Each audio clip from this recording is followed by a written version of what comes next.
Welcome back, everyone. My name is S.D Steele, and I'm glad to present to you my own creation. Please like, share, and subscribe. It would help a small writer keep her dream alive. I want to give a thank you to my Shay, who always lights my way. Thank you. It's looking like Anarchy by S.D Steele. Chapter 7. Southbound. The sky hadn't started to turn yet. The road ahead was draped in that murky pre-dawn grey. The kind of dark that swallowed things until they were almost right in front of you. The headlights cut through as I merged onto I-95 South. The glow of her check engine light, casting a soft orange pulse across the dashboard like a warning she couldn't afford to heed. The heat was on full blast, but it didn't reach her hands. She rubbed them together, then gripped the wheel tighter, knuckles aching. A thin layer of frost clung to the edges of the windshield, where the defroster hadn't reached. She hadn't seen another moving car in at least over 20 minutes. To her right, a gas station stood with the canopy lights still flickering. No cars, no staff. The price signs were blank, like someone had ripped the numbers down in a hurry. One of the pumps had its hose hanging limply across the pavement, nozzle shattered. Her phone vibrated in the cup holder 1 bar. GPS stuttered, then froze. But the blue dot was still moving. That meant something. Then crackling from the speakers, the radio picked up a signal.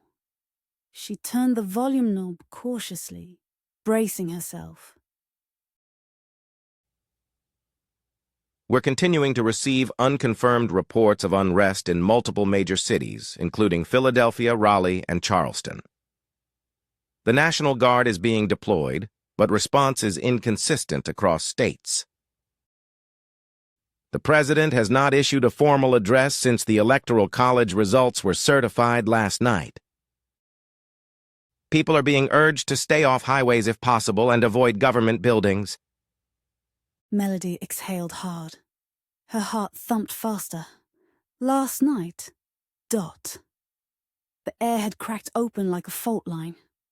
One wrong vote from the college, that's all it took. One vote, and everything started unraveling.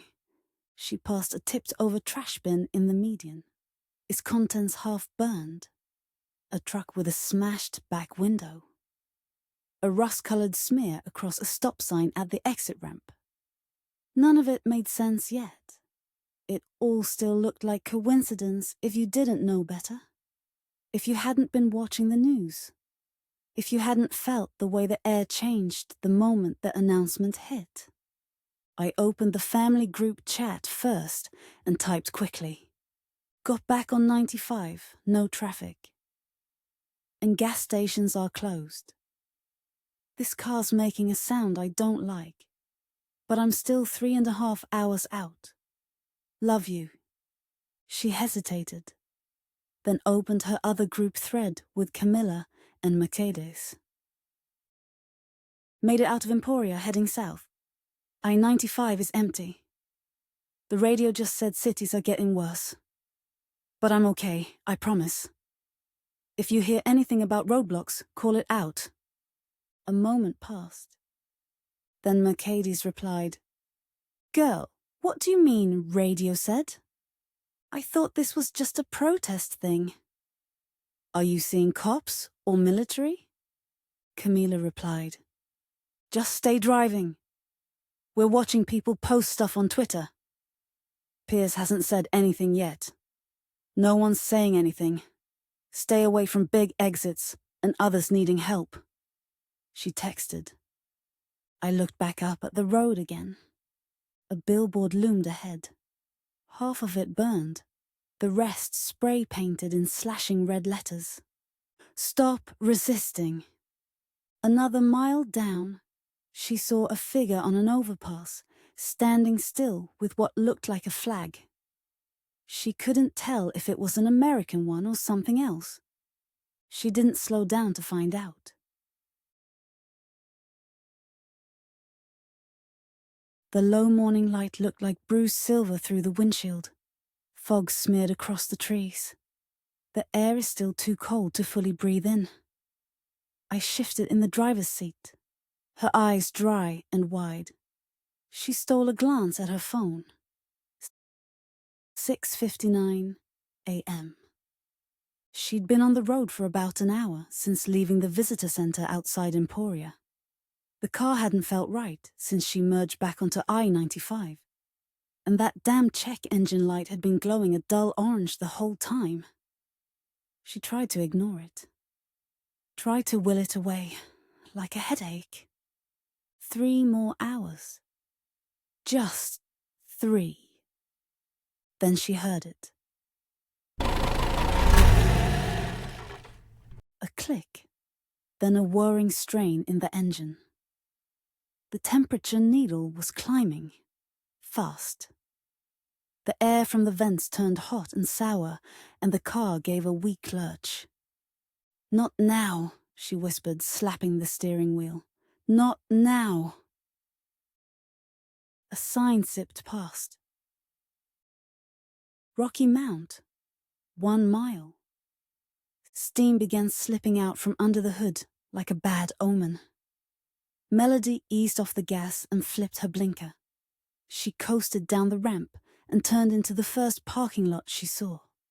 A crumbling Bojangles with busted-out windows and trash scattered across the gravel like confetti.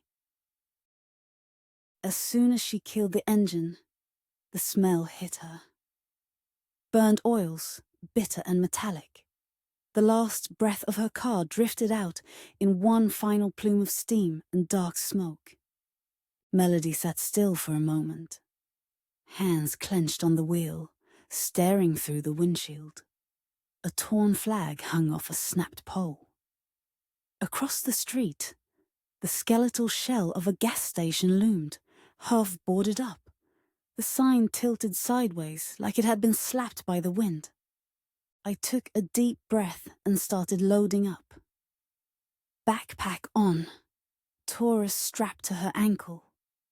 She pulled a granola bar out, eating in 3 bites. I flicked on the radio, hoping for something besides static. No official comment from the Capitol since yesterday's breach. Unconfirmed reports of militia checkpoints outside Roanoke and Lumberton. Emergency services stretched thin. National Guard convoys were reportedly redirected from Richmond to Charlotte. Avoid all major interstates. Remain indoors. Melody's stomach flipped, listening to the chaos break across the news like a slow-motion explosion. Now it was everywhere, coming apart at the seams. And she was in the thick of it. She opened her group chat with the girls. The car overheated just past Rocky Mount, off at an old Bojangles. Engine's done. Tea looks quiet, but the place is trashed. Gonna scout the gas station nearby. 3 hours to go if I can find a ride or keep moving.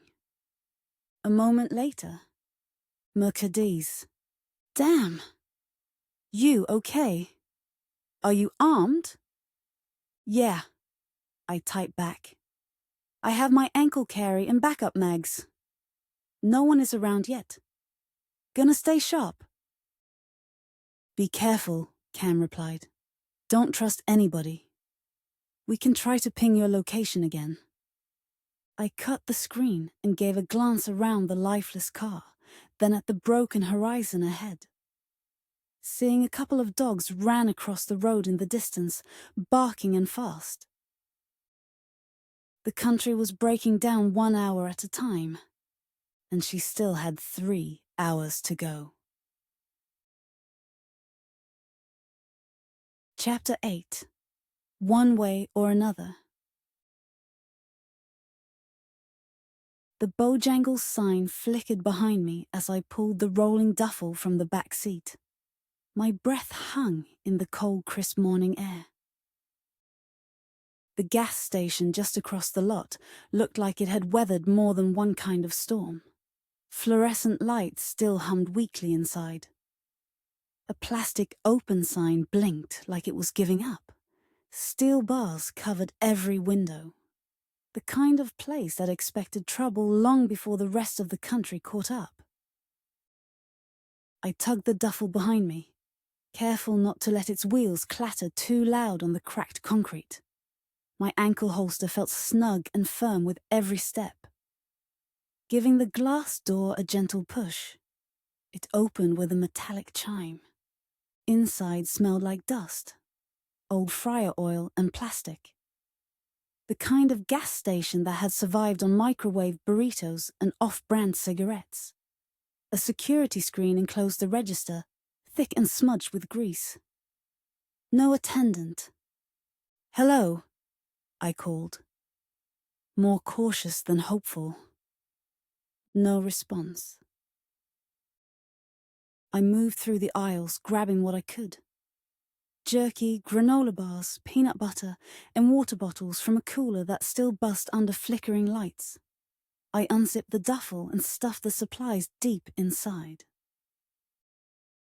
The place was quiet, too quiet for power still being on. I clocked the security camera above me. The red light dead. No backup here. Toward the back was a narrow hallway with a stained tile floor and a plastic sign that read "Restrooms, employees only." I didn't care. My stomach was clenched from the drive, and I needed a moment to breathe, just for a second. The bathroom door creaked open. Inside was a cracked mirror, rust-lined sink, and a toilet that flushed after a struggle. I relieved myself and tried not to gag at the bathroom's faint mildew smell. Afterward, I washed my hands in cold water, drying them on the thighs of my cargo pants. The fabric stuck slightly to my damp skin. The mirror was cracked. The faucet spit cold water, which I used to clean the thin cut on my forehead, peeling a band-aid from my kit and pressed it on with a hiss. My reflection in the broken glass stared back with hollow and tired eyes. For a second, just one, my mind flickered to the porch at home. Late summer, Mama bringing out lemon tea in plastic white cups. Cicadas humming in the trees behind the house. Her brother laughing from the tire swing. Just 3 more hours. I zipped her kit, but then a creak sounded from the building's far end. Not inside, just outside behind the station. Faint, like someone brushing against metal or stepping wrong on loose gravel. I freeze. Another creak, this time inside the store. A faint shuffle of boot on tile. Then, the chime of the front door again, slow and deliberate. Footsteps. One, then another, slower now, calculated. I shut off the bathroom light and locked the door, crouching near the floor, listening. My pocket knife was in my hands before I even realized I'd reached for it. Footsteps moved slowly past the register. A heavy step, then a pause. Another. My stomach dropped. Are they looking? For something? I'd driven alone for hours. No one should have known I was here. Right. Then, 2 soft knocks on the bathroom door. "Didn't mean to scare you," a voice said. Low, male. "Just wanted to see if you were all right." Why wouldn't I be all right? Okay, well, other than the country falling apart and everyone being told to stay home. He didn't sound concerned. He sounded rehearsed. My throat tightened. This is bullshit. "I'd like to be left alone," I said, shaking my head.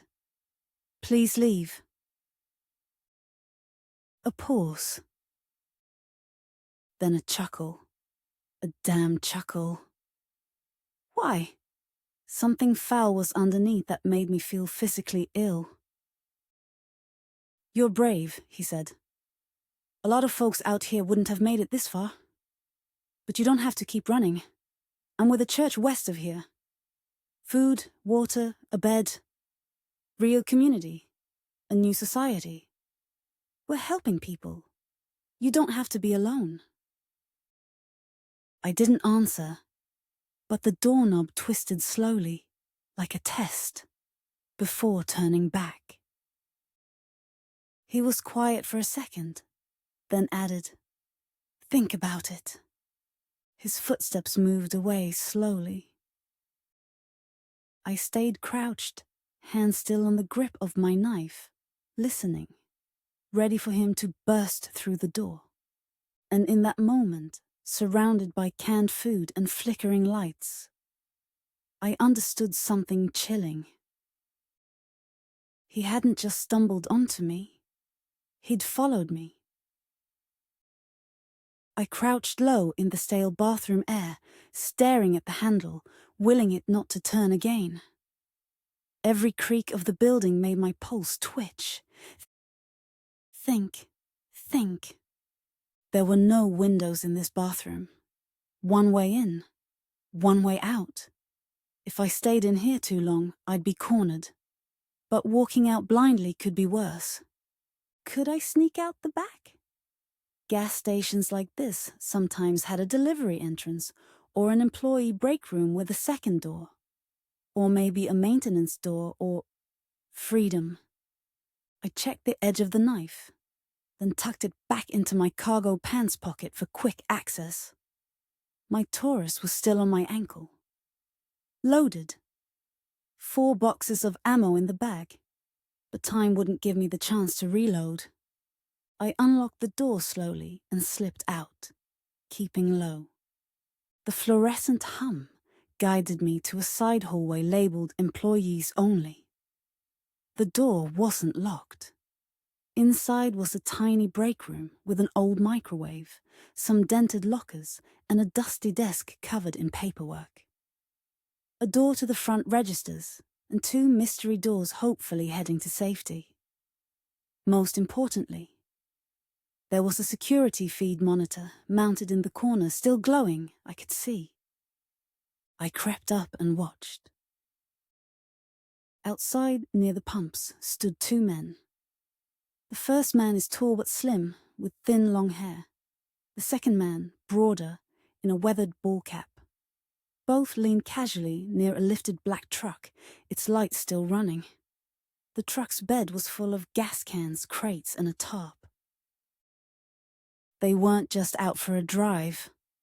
My stomach sank as I realized they were waiting. Watching. Blocking the entrance. They wanted me? I couldn't hear what they were saying, but their posture told me enough. They were comfortable, like they had time. They did have the time. I ducked back from the screen, heart hammering in my ears. I pulled my phone from my jacket, fingers trembling just enough to fumble on the touchscreen. 1 bar. Enough. I made a new group chat. Camilla, Mercedes, and Mom. Typed fast, "Car dead outside Rocky Mount. 2 men followed me into the gas station. No way out yet. Trying to find an exit. Still safe. For now." I hit send and watched the little checkmark confirm it went through. Relief spread through me. A thread-thin sense of closure, maybe. Back in the break room, I moved silently, scanning for anything that could help. Nothing valuable. No keys. No way out. My eyes caught on a narrow metal door with a painted sign that read Storage Dash. Maybe it led to a back alley, or even just gave me a place to hide. I crept toward it, pushing against it. It didn't budge. The handle clicking uselessly. My ears straining for any movement from the front of the station. The men hadn't come in yet. Why? Were they waiting me out, calling for backup? It didn't matter. The growing knot in my chest told me one thing clearly. I wasn't just being followed. I was being hunted. Thank you for listening to chapters 7 and 8. Please like, comment, and subscribe. Respectfully, let me know what you think. See you later.